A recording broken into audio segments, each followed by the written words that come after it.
Okay. Tere hommikust! Tere! Ja täna meil on väga põnev teema, minu jaoks vähemalt küll, mis paneb silmad särama, nimelt siis mis toimub kõik selle välise taga, mida me internetis oleme harjunud vaatama, see koduleht, teeme lahti, teeme mingi rakenduse lahti, kõik tundub ilus ja siis see Matrix filmis tuleb mul ette see koodide rida seal tegelikult, mis seal taga jookseb. Et ma loodan küll, et sa täna natukene selgitad seda loogikat võib-olla, mis on seal koodi sees ja taga, aga miks see just päevakorda on tulnud, on sellepärast, et täna me oleme jõudnud ajastusse, kus sa ei pea olema enam ise programmeerija selleks, et luua mingeid rakendusi, vaid sul on olemas AI, kes aitab sul luua neid rakendusi ja see on niisugune kasvav trend nagu vibe-koodimine, et anna kommentaaris märku ka, et kas sa oled midagi juba vibe-koodinud. Ja mina isiklikult olen takerdunud, kuskil asjadele taha ja ei ole aru saanud, kuidas siis edasi liikuda. Aga meil on külas siis Krister, kes on programmeerija. Kuidas sa ennast veel tutvust? Mis tiitlid sul veel on?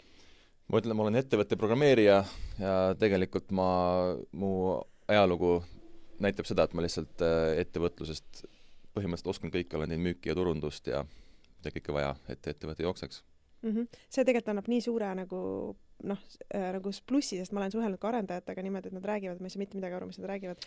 Aga ja ma olen õpetaja, eks ole, ja mulle öeldakse, et ma oskan asju lihtsalt seletada, mis on väga tore, ma ise ei tea, kas ma seda usun. Pingutan veel. Mina olen 100% nõus, mina olen ühel sinu koolitusel osalenud ja väikses ringis oli tookord ja ma esimest korda hakkasin asjadest aru saama, nii et tõesti sa oskad väga hästi seletada. Ma ei tea, kuidas kõik need oskused ühes inimeses koos saavad olla siis? Mul on lapsest saati mind on häirinud, et kui ma küsin, et mis see tähendab, siis mul ei seletatud. Mul on põhimõtteline asi, et ma seletan alati. No väga tore. Aga millega sa igapäevaselt tegeled? Mis on sul sellised enda tegevused, tööasjad laual? No põhiasi, mis ma praegu teen, ma ehitan ühte agenti, eks ole, mis tegeleb müügiga, aga muidu ma olen veel polütehnikumis õpetaja. Aga kui ma küsin, et kes siis ehitab, kas AI või sina? Nüüd sa panid küll tead naelale pihta. Täna on niimoodi, et mina koodi ei kirjuta ise niimoodi klaviatuuril klõps, no okei, fine, väga harva, kui ma mõnda asja millegipärast tuleb ikkagi kiiremini näppudest, aga enamasti 99% koodist on AI kirjutatud, aga ma ei saa öelda, et AI kirjutab, sest et mina teen kõik otsused, et nii kui ma lasen talle otsustada, siis läheb kohe midagi valesti ja see on see, nimetame seda tehniliseks võlaks. See maksab varem või hiljem kätte, et sa vibe-koodid oma esimese äppi valmis ja see on ülilahe, aga kuskil jookseb see piir ette, kus sul on vaja inimest, kes nagu saab aru, mis asi on arhitektuur ja turvalisus ja sellised asjad. Ma tea, ma nii tahaks, kui saaks praegu mingi juhtmega panna niimoodi sinu peast minu pähe kõik need teadmised, mis sul on ja oskused. Plus, mis on huvitav teada, on see, kui ma ehitan seda agenti, eks ole, ma olen näinud nüüd seda, mis asi on see LLM seal taga, see AI on ju, ja kui sa võtad mingi tööriista, kui palju nemad on vaeva näinud selleks, et see asi üldse nagu näiks intelligentsena. Sest ma teen seda sama tööd praegu ja see on nagu sadu kihte lihtsalt selleks, et see lollus sealt välja ei paistaks põhimõtteliselt. Väga huvitav. Nii et sa ütled, et kui sa lased AI-l ise nagu ringi kapata ja iseseisvalt igasugused asju teha, siis ta igal juhul paneb puusse? Igal juhul. Jah, minu töö muidugi keerulisem ka kui lihtsalt, et tegin äppi või kodulehe, eks ole. Kodulehe ta saab super hästi hakkama, millele üle mul on väga hea meel, sest et mulle ei meeldigi niisugused asju teha. Ja kui keegi küsib, et kas mul nagu kaob töö ära, siis jumala eest AI, võta nii palju kui saad, mul on vaja rohkem tööd, et nagu valmis saada. Okei. Aga võib-olla lähme siis korraks nagu sinna juurde või ma ei tea, kuidas üldse saab seda öelda, et kuidas üldse see nagu töötab see kood ja ma ei tea, ma ei oskagi küsida niimoodi täpsemalt, et no ma võin rääkida, mis ma õpilastele räägin, mis on nagu see huvitav koht mu enda jaoks. Et arvutis lõppkokkuvõttes on programm, eks ole, mis on kood, nimetame, on juhised. Ja miks on juhised vaja selleks, et meil liigub ringi data. Kood muud ei teegi, kui data tuleb sisse ja mingi muu data läheb välja, ta manipuleerib datat. Isegi see, kui sa vajutad klaviatuuril nuppu, mingi klahvi ja siis täht jõuab su ekraanile, seal on lihtsalt hunnik datat, mis liigub, kas siis elektri näol, eks ole. Aga nüüd, kui panna sinna interneti juurde, siis tegelikult muud polegi vaja öelda, kui see, et see data lihtsalt liigub üle traadi teise arvutisse. Nüüd arvutid suhtlevad oma vahel. Ja muidugi järgmine samm sealt on siis evolutsioonis see, et tänu internetile saab AI eksisteerida. Kõik see data kokku võtta ja teha mingisugune mustrimasin, mis suudab ennustada järgmist sammu ongi ai. Aga miks neid programmeerimiskeeli nii palju on ja kuidas need tekivad, et on olemas JavaScript ja Python ja siis on CSS ja kuidas üldse need tekivad, kas keegi nagu leiutab neid või? Nii ongi jah, keegi leiutab neid. Keegi leiab, et mul on mingi probleem ja mitte ükski teine keel seda ei lahenda, ma lahendan ise ja teebki uue keele. Mõnikord see on midagi sellist, et mul on mingi, ma ei tea, leiutasin uue kaamera, kus on vaja tarkvara, et see üldse töötaks, teen selle jaoks keele. Mõnikord on see, et keeled on liiga keerulised, teen lihtsama, et seal iga keel lahendab mingi probleemi lõppkokkuvõttes. Ja tihtipeale need keeleloojad on sellised entusiastid, et noh, kui küsida, et mis vajadus sa siin rahuldada on, siis ta tegelikult ei oska vastata, ta ütleb sulle hästi tehnilise vastuse, aga maailm saab sellest paremaks, sest et minusugune progeja, kes tahab lihtsalt tulemusi, nüüd on mul ongi kas JavaScript või Python, mis on oluliselt lihtsamad kui eelnevad keeled. Aga need ongi need põhikeeled, mida sina kasutad? No JavaScript on keel, mida ilma milleta ei saa, sest kõik brauserid jooksevad selle peal. Et kui sa teed veebilehe, sul on vaja JavaScripti nii või naa. Mina kirjutan Elixiiri, aga see ei ole tähtis, see on täitsa oma maailm. Kas tänu AI-le on nagu tulnud neid koodikeele ja programmeerimiskeele juurde? AI, kus juures minu teada ei ole leiutanud ühtegi keelt, mis oleks kasulik antud hetkel. AI on üritanud brauserid leiutada asju, aga ei ole õnnestunud. Et see on kõik ikkagi inimeste disain, mis toob uusi asju veel praegusel hetkel. Mida AI kasutab siis? Jah. Kas mina pean teadma, et näiteks kui ma tahan luua mingit rakendust, et ma tahan näiteks, ma ei tea, mingit mobiilirakendust endale luua, kas ma pean teadma ja ütlema AI-le, et kasuta seda programmeerimiskeelt või AI on piisavalt intelligentne ja ise nagu kasutab teatud programmeerimiskeeli, mida vaja? Kõik, mis on kinni teadmistes, on AI-l olema. Ehk kui sa küsid talt, et kuidas ma teen äppi, ükskõik kas veebis või mobiilis, siis ta ütleb sulle seda. Sellega ta ei jää hätta. Hätta ta jääb siis, kui on meie otsustada pigem arhitektuurilised asjad. Ja nüüd tulebki siis see mängu, et kuidas mina nagu inimesena, kes pole koodist mitte halli muffigi ei tea, et kuidas mina saan siis kamandada ja käskida seda AI-d? No seal on kaks asja, et üks on, et ilmselt sul tasubki pingutada selle nimel, et jõuda nii kaugele, kui sa jõuad oma puuduvate teadmistega ja AI abiga, sest et sa jõuad ikkagi tegelikult päris kaugele. Valid lihtsalt mingi tööriist nagu laua peal ja proovid. Aga kui piir ette tuleb, et sa vaatad, et sa nagu promptid ja nagu raha läheb rahakotist, nii et vähe pole, aga samas nagu kuidagi on see kinni jäänud, et lahendad ühe probleemi, aga teine asi läheb katki. Ma ei tea, nüüd sa kirjeldad, ma arvan, minu igapäevaelu ja ma arvan väga paljude. Kirjuta palun kommentaari, kuidas sul on, et kas sul on ka sellised asjad, rakendused kuskil lovapälised on kuidagi nagu luupima jäänud sinna ühte kohta ja raha läheb päris palju, jah? Jah. No mina kasutan tööriistu, mis on progele mõeldud, kus ei lähe nii palju raha, sest ma saan rohkem ette öelda, ta ei jää nii palju mõtlema, aga fakt on see, et nad jäävad luupima. Fakt on see, et nad isegi mõnikord, ma olen märganud, et mõne lihtsa taski puhul, ma ei tea, kas tal ei ole seda infot sees või kuidagi on see välja optimeeritud, aga ta lihtsalt mõnikord ka lihtsa asjaga ei saa hakkama. Ja see ongi nagu näitab selle tehnoloogia puudust, et asi ei ole selles, et OpenAI tuleb ja tõstab oma data mahtu nüüd 3-kordselt ja by the way, nad nüüd treenivad ju uue interneti peal, mis on AI-ga genereeritud, pluss nad toodavad ise datat juurde, see on kõik süke nagu, et me see platoo on saabunud, AI enda võimekusele. Tööriistad veel arenevad, aga jah, ma olen päris kindel, et see töö kui selline, et inimesed progejat enam ei palka, ei ole lihtsalt realistlik. Millistel juhtudel tuleb nagu sinu meelest, sinu soovituse järgi võtta ikka progeja endale ka appi? No ma arvan, et lõpuks on see, et siis, kui sul vaja on, et kui ma räägin praegu ikkagi ettevõtjatega ja inimesed, kes nagu tahavad kiiresti mingit asja valmis saada, et kui me räägime nüüd suure ettevõttest ja sul on nagu risk on see, et su data lekib ja sa läheb pankrotti selle pärast, no siis tead, ära hakka üldse vibe-koodima, see ei ole nagu mõistlik lihtsalt, et progeja professioon, ma arvan, spetsialiseerub rohkem nüüd selle peale, et nad teevad neid asju, mida AI ei suuda ja seega sul, nüüd on küll see, kui sa palka progeja, sa pead ikkagi valideerima, kas inimene nagu on AI vastane, sest neid on ka, see on nagu raha raiskamine, aga leia inimene, kes saab aru, mida AI teeb ja mida ei tee ja siis see progeja on väga väärtuslik. No väga äge. Nüüd sa vastasid juba sellele järgmisele küsimusele, mis tahtsin küsida, et kas endiselt ma olen kohtunud selliste programmeerijatega, kes ikkagi kirjutavad kõike ise veel? ma just eile rääkisin ühe naabriga, ütles, et noh, tema on turundaja ja ta oli oodanud oma IT-meeskonnalt juba kuude kaupa mingisugust feature'it, on ju, et tahan lihtsalt, et ma Ma läheks olen ka neid lugusid kuulnud. jah, et tahan, et adidesse läheks info automaatselt, on ju, miks ei või. Ja IT-meeskond, oi, see on nii keeruline ja nii palju on vaja mõelda ja siis tüüp lihtsalt läks lava peale, siis võttis nagu, ühendas nagu oma süsteemi ära ja Facebooki ja töötas paari päevaga. Ja IT-meeskond oli, vau, oh issand.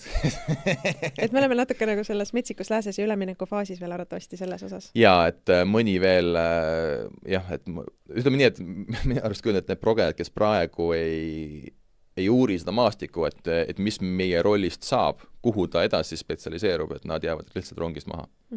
Aga kas see on tõsi, et progejad kaotavad oma töö? Kindlasti mitte. Ma näen veel seda, kusjuures, et noh, ma õpetan polütehnikumis, on ju, seal on näha, et AI mitte ainult ei vii inimestel seda motti ära, et on üldse vajadus õppida, vaid on ka see, et õpilased kasutavad AI-d selleks, et lahendusi saada ja need ei õpi. Mis tähendab, et meil on, ma arvan, et 10 aasta pärast on veel hullem kriis, kui on praegu. Sest et see vajadus, ütleme, oletame, et ei kasva, aga inimesi jääb vähemaks. Pluss, panen teile mõtte pähe nüüd, et mis sa arvad, kas on olemas ettevõte, kes ei taha kasvada? Et kui sul on juba progejate meeskond, AI tuleb, teeb nad võimsamaks, miks nad peaks nad lahti laskma? Ma saan ju kiiremini edasi, mul on ju ressursid olemas, miks ma panen pidurit? Ei, ma ei taha lihtsalt raha. Väga hea.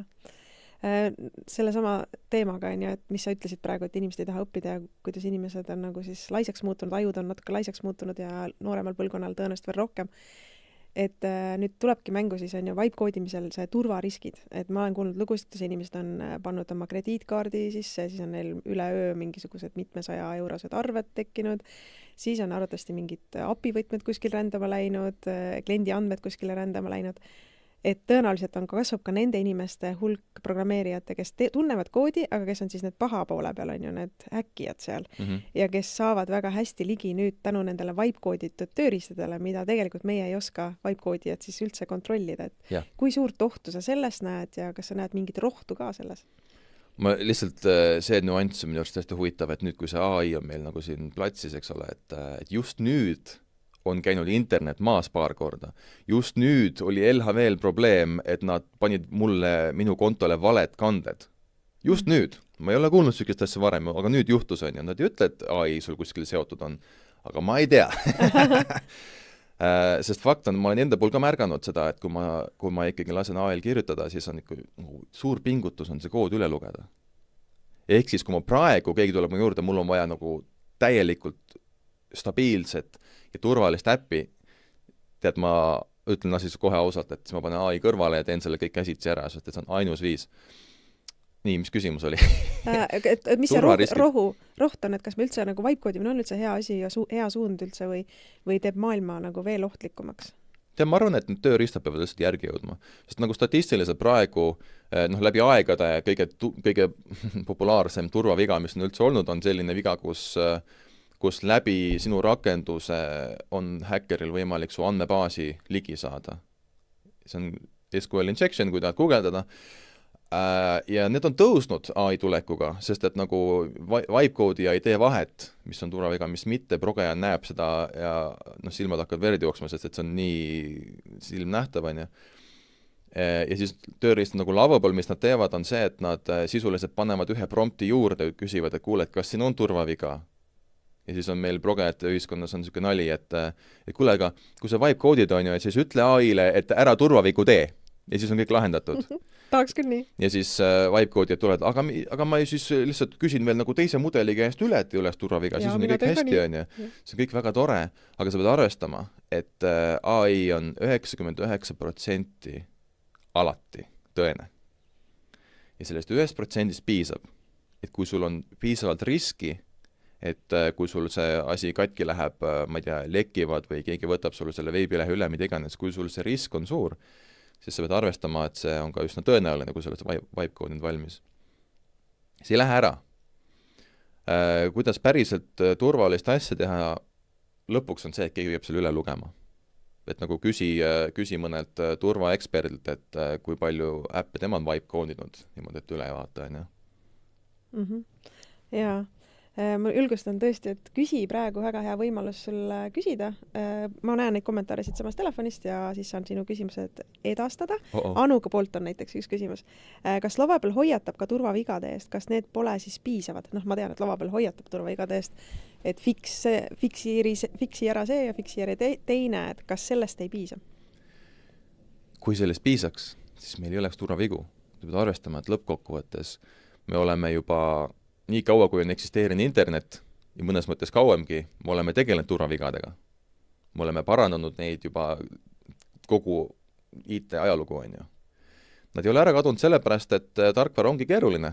Tarkvara lihtsalt on keeruline, et kui sa teed ühe asja valesti, siis sellel võivad olla, nagu uudistest on näha, eks ole, et mõne ettevõtte puhul võib 10 või 100 miljonit kahjumit tekkida sellest, et oli turvaviga. Usu mind, nad tegid kõik, mis on vähegi võimalik, nad promptisid kõik AI-d üle ja kõik tööriistad, mis on ette nähtud selleks, et testida turvavigu, need on kõik läbi käidud. Aga kuldreegel on ikkagi see, et lohakus on see, mis tekitab selle turvavea. Ja AI mõnes mõttes tekitab lohakust juurde, AI ise on lohakas ja nii ongi. Nii et põhimõtteliselt siis võib öelda, et kui sul on mingi asi vibe kooditud, mida sa tahad päriselt nagu rakendada, kus on võib-olla mingid tundlikud andmed, kliendi andmed, sinu raha andmed, mingid muud asjad, oleks mõistlik või siis lasta kellelgi programmeerijal see tegelikult üle vaadata? Ja, aga arvesta sellega, et progeja vaatab otsa, ütleb, et issand jumal, hakka otsast peale. Aga jaa, igal juhul, et vibe koodimine on jube hea selleks, et kui sa lased mingi prototüübi üles, vaatad, kas sul tegid uue toote, paned turule, vaatad, kas sellel on tõmmet. Super hea. Üliodav, hästi kiire, vaatad, et ei ole tõmmet, itereerid, teed 10 eri versiooni ja üks neist läheb lõpuks, on ju. Aga nüüd, kui sul on kliendid seal peal, eriti kui neil on, panevad mingid andmeid sinna sisse, ma nüüd meditsiinist näiteks üldse räägi jumala eest. Seda, ma arvan, ma loodan, et see on kõigil arusaadav, et kui sa töötad meditsiinis, et siis sa ei vibe koodi oma asju. Aga jah, sellest ei saa üle ega ümber, et turvamaailmas on ikkagi niimoodi, et sa kasutad kõiki vahendeid selleks, et turvaliseks teha ja antud hetkel üks põhivahend on inimene. Hästi palju liigub neid kõlakaid, et enam ei ole vaja, täiesti mõtet on õppida programmeerimist, et nüüd AI kõik teeb ära. Kuidas sinu arvamus on, et kas praegu programmeerimist on mõttekas õppida? Mina arvan, et see on üks väga hea jutt selleks, et need, kes ikkagi õpivad ära, neil läheb väga hästi varsti nagu. Ja mina enda karjääri pärast absoluutselt ei muretse, aga ma õpilastele räägin seda sama juttu, et kui sina praegu siin ära õpid, siis selleks ajast, kui sa turule jõuad, on kõik nii muutunud, et sind on nagu hädasti vaja. Et see on tõsi, et näiteks mingid lüngad on nagu tekkinud näiteks, et kuidas saab algaja programmeerija omale tööd, sest et senior arendaja mingis firmas ütleb AI-le selle juniori taski ja see on kohe tehtud, eks ole. Aga teisest küljest see probleem on nagu alati eksisteerinud, sest et nagu senior niikuinii teeks selle sama töö paari minutiga ära, mis junior arendaja teeks. Et ma arvan, et suuremas plaanis ei muutu eriti midagi peale selle, et progejad saavad tootlikumaks AI tõttu, pluss progejad kokkuvõttes nagu põhimõtteliselt jääb vähemaks, need, kes nagu päriselt aru saavad, kuidas see süsteem kõik töötab. Meil on 18 juba järgmise nädala, mis see on, kolmapäeva? 18, oota. See on kolmapäev. Jah, kolmapäeval on siis vibe koodijatele Krister teeb töötuba kella 1 kuni 5:30, päris pikalt. Ja seal sa siis aitad nendel inimestel, kes on meil vibe koodinud. Meil oli päris populaarne veebikoolis see vibe koodimise õpiprogramm, et esimene grupp sai hästi kiiresti täis ja siis teine ka. Sest tõesti see tundub nagu ülifun, et sa lähed ja lihtsalt chatid seal ja siis tuleb sulle ilus rakendus valmis. Aga tuleb siis selline töötuba, kus sa saad siis targemaks, palju targemaks, et tõesti, kuidas seda rakendust või mis seal saab, räägi, mis seal töötubas saab. Ma olen üritanud kokku koguda sellised nagu näpunäited, et mina kui oma programmeerimise ajuga, põhimõtteliselt vibe koodin, eks ole, siis mis mõtted on need, mis mul läbi käivad, mis küsimused, mida ma jälgin, kui ma vaatan, mida see AI ära progeb ja mis minu see töömetoodika on selleks, et tuleks hea kood lõppkokkuvõttes. Näiteks, et mul endal hüpotees, et võib-olla tõesti see kirjutamine ei olegi, koodi kirjutamine ei ole kõige tähtsam asi, aga ma olen siin mitu korda öelnud, et arhitektuur on, siis kuidas nüüd vibe-code'ija võiks näha seda arhitektuuri läbi minu silmade, ilma et ta koodi mõistaks. Noh, see ei ole lõpuni muidugi võimalik, sest et kui sa ikkagi ei tea, mis asi on tsükkel või if lause, siis ja noh, koodi sa ikka üldse ei loe, siis on arhitektuur lihtsalt üks faili rida. Aga selles töötoas ma sellest räägingi. Et kuidas neid faile ja need faili struktuuridest juba midagi välja lugeda, kuidas on niimoodi, et teen selle faili lahti ja ilma koodi vaatamiseta, noh, okei, fine, seal muu pole kui kood, eks ole, et ma vaatan, aga noh, seal on ikkagi mingi struktuur, mingi visuaal tekib, mingi muster, et juba sellega saaks võib-olla AI-d nagu ikkagi juhendada, kuule, et see küll päris õige ei ole. Sest noh, mul on ikkagi iga päev töös on seda, et mis see veel on, et miks sa otsustasid nii teha, ja siis ta vastab, et jah, oih, noh. See on huvitav jah, sest et ma arvan, et me teame igaüks, kes me AI-d kasutame oma valdkonnas, et noh, näiteks mina kasutan turundusvaldkonnas, kirjutan hästi palju copywriting ut ja tekste temaga ja ka selliseid turundusstrateegiaid ja mingisuguseid reklaamide strateegiat arutan temaga ja see on tõesti tõsi, et igal pool on see koht, kus ta paneb nagu metsa ja siis ise teadjana saan teda paremini suunata. Aga noh, et täpselt hea näide, et kui sa jagad ka matsu sellest programmeerimisest ja kõigest sellest, siis sa oskad ka seal. Kusjuures üks huvitav näide minu arust on, et kui sa kirjutad inimese tekste AI-ga, siis on see probleem, et sa näed, kui midagi läks mööda, sest et sa ei tahtnud seda. Okei, fine. Aga veel hullem on see, kui ma ei tea, ma vahel loen seda AI seletus, kuidas ta seletab mingit koodi juppi lahti ja ma mõtlen, et ma ei saa aru, mida ta räägib. Ja nüüd esimest korda ma hakkasin alles mõtlema hiljuti, et oota, aga kas mina olen loll või ta ajabki kelbast, sest et üliraskem vahet teha ja siis mul läheb mingi ilgelt palju ressurssi selle peale, et ma loen, mis ta räägib, selle asemel, et lugeda koodi muidugi, ma enda arust säästan aega, aga ma ei tea, kas tegelikult säästab. Loen tema seda teksti ja lõpuks otsustan, et see ongi kelbas. Ta ei saagi aru, mis ta teeb.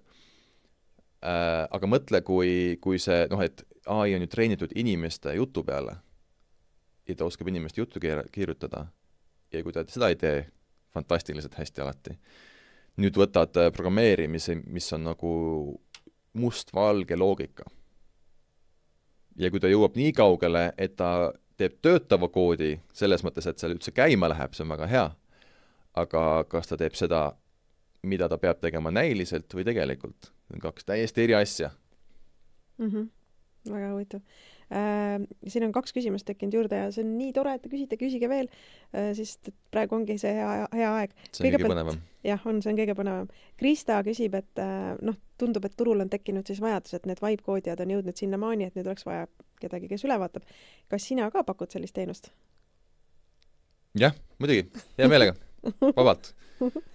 Lihtsalt infoks, et see minu teenus, noh, ma olen vabakutseline progeja, ma teen, noh, mul on kliendid pluss see õpetamine, eks ole, et see teenus on tegelikult veel väljaarendamisel, et praegusel hetkel, kui keegi tuleb mu juurde selle küsimusega, et mul on see asi vibe-kooditud, aga noh, et turvaprobleemid ja ei saa edasi, bla-bla, siis ma tegelikult teen seda, et ma esiteks kuulan su ära lihtsalt niisama, see ei ole mingi tasuline asi, ja siis me saame otsustada, mis edasi teha. Tauno küsib, et kui tahan hakata ennast täiendama koodimise koha pealt, et aru saada, mida AI teeb ja saada üle nendest loopidest, siis millest alustada? Kas alustan Javast? Okei, esiteks, Java ja JavaScript on 2 eri keelt, on ju. Java on panganduses populaarne. Ma soovitan pigem alustada JavaScriptist ja toon lihtsalt näite, et ma õpetasin IT kolledžis Javat. Ja jube raske on nagu algele seletada, et miks on niimoodi, et selleks, et üldse käima panna midagi, on mul juba terve fail koodi. Jube raske on see midagi seletada, et miks see kõik on. Aga jah, alusta JavaScriptist või Pythonist, leia mingi kursus, noh, mul on ka tegelikult kursus, aga see tuleb meil tegelikult ka veebikooli õpiprogrammina. Ja. See sama minu kursus tegelikult me siin veebikoolis ka pakume. Ja selle kursuse eelis on see, et mul on nagu sellest ajast peale, kui ma programmist ise õppisin, ma olen mõelnud, et jube halvasti käib see kõik see õppimine ja see õpetamine, keegi nagu tegelikult viitsi vaeva näha ja ma olen nüüd Polütehnikumis aastaid timminud paika kursust, mis nagu päriselt toimiks, kus on rohkem praktikat kui teooriat ja ühesõnaga tule vaata üle, see noh, mul õpilaste nagu see läbimuse protsent on tõusnud nagu päris heaks praegu ja nad reaalselt saavad aru ja reaalselt teevad projekte, et see on päris cool. Ja me saame panna siia lingi alla ka, et see veebikoolis hakkab ka siuke põhjalikum, et kui nüüd järgmine nädal kolmapäeval on siis selline töötuba kella 1-st kella 5:30, siis tegelikult veebikoolis hakkab pihta ka põhjalikum õpiprogramm, mis kestab mitu nädalat. Ja Kirsika siis saab panna siia lingi, et saate sealt rohkem uudistada. Te põhimõtteliselt saate nagu Polütehnikumi, IT-kolledži, ma õpetasin ka Vali IT-s ja tean, mis seal Jõhvis toimub, on ju. Te saate kõik selle põhimõtteliselt nagu selle algkursuse suhteliselt lihtsasti kätte, et ma võin suht julgelt öelda, et midagi sellist nagu ei ole tegelikult meil mujalt võtta. Ma arvan, et see, et sa oskad nii lihtsalt asju seletada, ongi see, et sul on ikkagi see reaalne kontakt inimestega. Et paljud prograjad istuvad oma magamistoas, ninapidi arvutis kogu aeg koodi vaatavad ja siis nad saavad päris inimestega kokku ja siis nad ei oskagi rääkida. See on tõsi, mul on pidanud vaidlema nagu, et mul on mingi kõne, kus on tulevad algajad, eks ole, ja siis ma räägin neile mingeid väga lihtsaid asju ja siis mingi progeja tuli nagu sinna aega veetma ja siis ütleb, et ei, et esiteks peaks õppima ikkagi mingi C-keele ära. See on mingi, mis maailmas sa elad mees, et inimesed tahavad nagu praktilise tööriistu. Väga lahe. No nii, aga siis me olemegi jõudnud omadega siia lõpuni välja, et mitte lõpuni, aga alles alguseni, et need 2 koolitust veebikoolis algavad ja ootame väga sind liituma, kui sind huvitab päriselt see teema, et sa saaksid rohkem aru, mis toimub ikkagi seal koodis, et sa oskaksid paremini seda AI-d kamandada ja käskida ja oskaksid vältida kõiki neid turvariske ja probleeme, mis võib tekkida. Nii et kohtume jälle uuel reedel teie kõikidega. Aitäh sulle, Krister! Tänud! Teile tulemast! Väga põnev vestlus oli ja ma loodan, et said siukseid uusi ja häid mõtteid nägemisel. Ja kui veel kinni pole läinud, et ei ole veel kinni läinud. See, kes praegu õpib, mis asi on vibe-koodimine, on teistest ees. Ja see, kes praegu veel õpib, mis asi on üldse progemine, on ka teistest ees.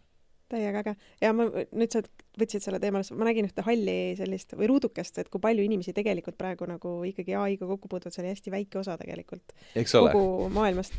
Nii et tõesti see on hea võimalus kindlustada enda tulevikku. Ja. Nii, aga toredat nädalavahetust kõigile siis ja kohtumiseni jälle. Tšau. Tšau.